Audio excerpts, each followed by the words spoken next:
Olá a todos, eu estou fazendo aqui um vídeo rapidinho sobre a questão do dízimo, que sempre quando eu analiso algum versículo, algum artigo com relação ao dízimo, né, ofertas, as pessoas vêm citar para mim Malaquias 3:10.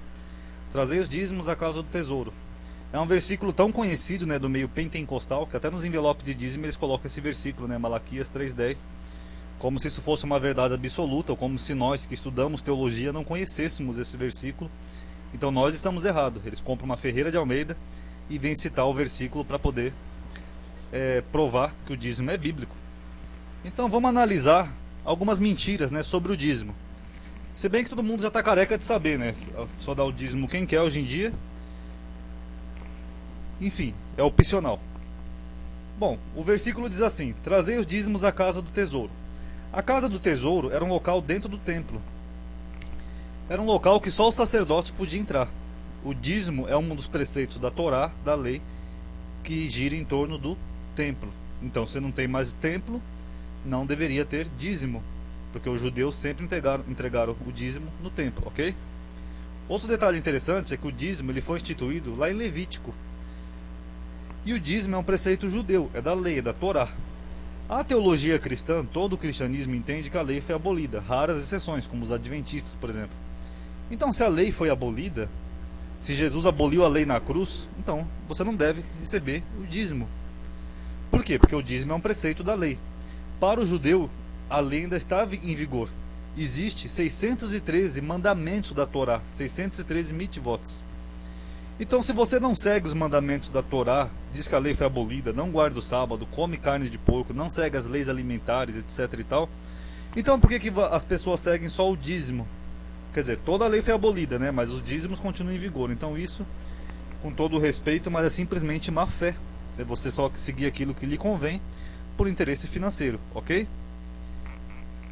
Para que haja mantimento na minha casa. Interessante, né? Que toda a Bíblia fala que o dízimo era mantimento. Você pode ver em Levítico 26, Deuteronômio 14. Todos os versículos onde o Eterno instituiu o dízimo era mantimento, alimento. Porque o dízimo foi instituído na época em que os judeus eram um povo agrícola, onde a economia de Israel girava em torno da agricultura. Então eles davam o dízimo para o sacerdote, no caso, ou levita, uma parte da melhor da colheita, e o Eterno abençoava eles com uma colheita farta, chuva em abundância, etc e tal. Essa era a lei do dízimo. Então você vê que o dízimo não era dinheiro. Tem uma conversão do dízimo em dinheiro? Tem em Deuteronômio 14. Quando você estava longe do local sagrado para levar o dízimo, você convertia em dinheiro. E o que você fazia? Dava para o sacerdote, para o pastor? Não. Você mesmo comprava aquilo que sua alma desejasse, inclusive vinho e bebida forte, e você consumia o seu dízimo, você comia. Então você vê que essa história de dízimo ser dinheiro é outra mentira. Aí continuando aqui no versículo, o Senhor fala: se eu não vos abrir as janelas do céu. As janelas do céu você pode ver em Gênesis 6, quando Deus mandou o dilúvio, ele abriu as janelas do céu. Que janelas do céu que o texto está falando aqui é chuva. O judeu entregava boa parte da sua colheita, o melhor do que ele produzia, plantava e colhia, e Deus mandava chuva sobre a terra. Você pode ver aqui no versículo seguinte, que o Eterno vai repreender o devorador. Outra mentira de dizer que o devorador é o diabo, que o devorador era uma praga que devorava a colheita, como o gafanhoto. João Batista comia o devorador. E ele, o devorador, não destruirá os frutos da vossa terra, porque isso era uma nação estritamente agrícola. Eles plantavam. Então eles entregando o dízimo, Deus ia mandar chuva, que abria as janelas do céu, e repreender as pragas que poderiam danificar e até destruir a plantação. Continuando aqui no versículo 11, ele diz: e a vossa vide no campo não será estéril, diz o Senhor dos Exércitos. E a vossa vide aonde? No campo.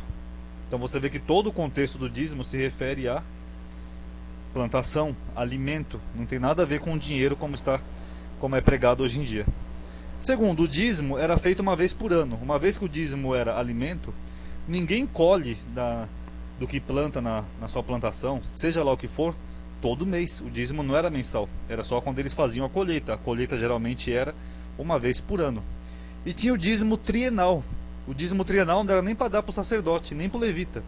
O dízimo trienal era só destinado aos pobres, às viúvas, ao levita, aos necessitados e até aos estrangeiros. Esse era o dízimo trienal.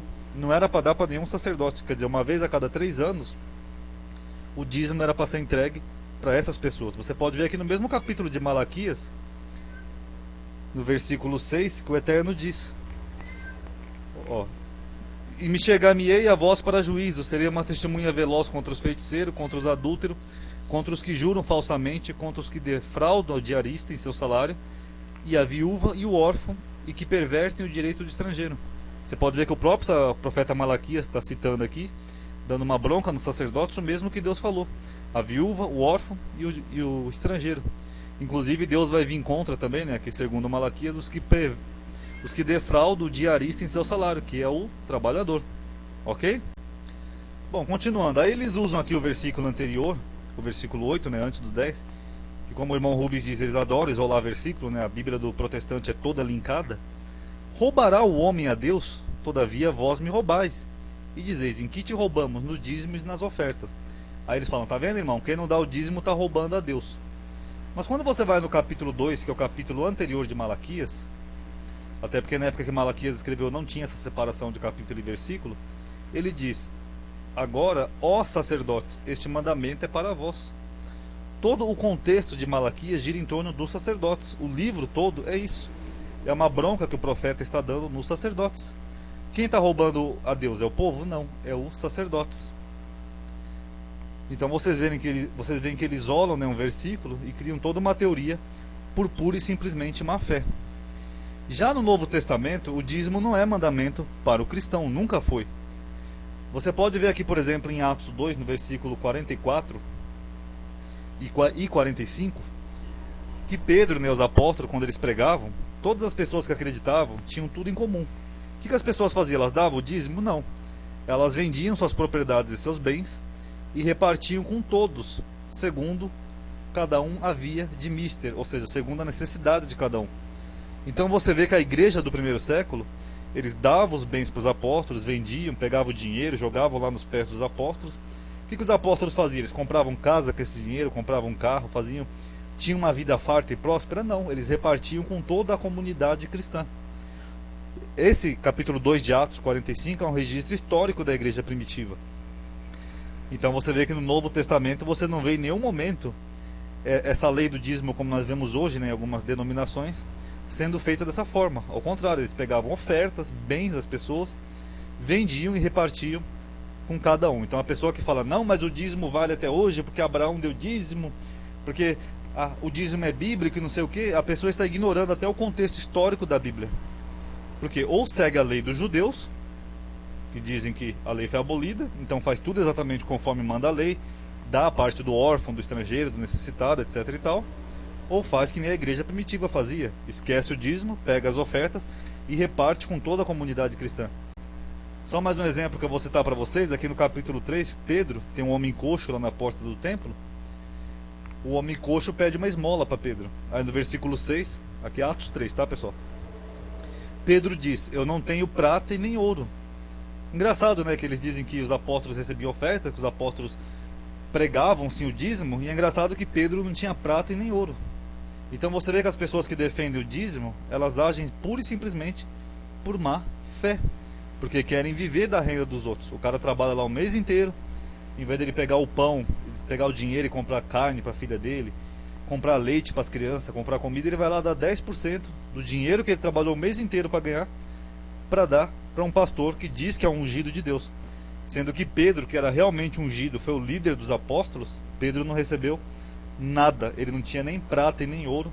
E mesmo fora da Bíblia, na história mesmo, nós vemos que os apóstolos morreram todos pobres e a igreja primitiva vivia assim, com todos os bens em comum. Quem discorda, quem quer dar dízimo e oferta, à vontade, pode dar, cada um é livre. A gente vive num país laico e livre. Mas quem quiser discordar com um argumento, pega a Bíblia e mostra para mim aonde que no Novo Testamento está dizendo que é para o cristão dar o dízimo.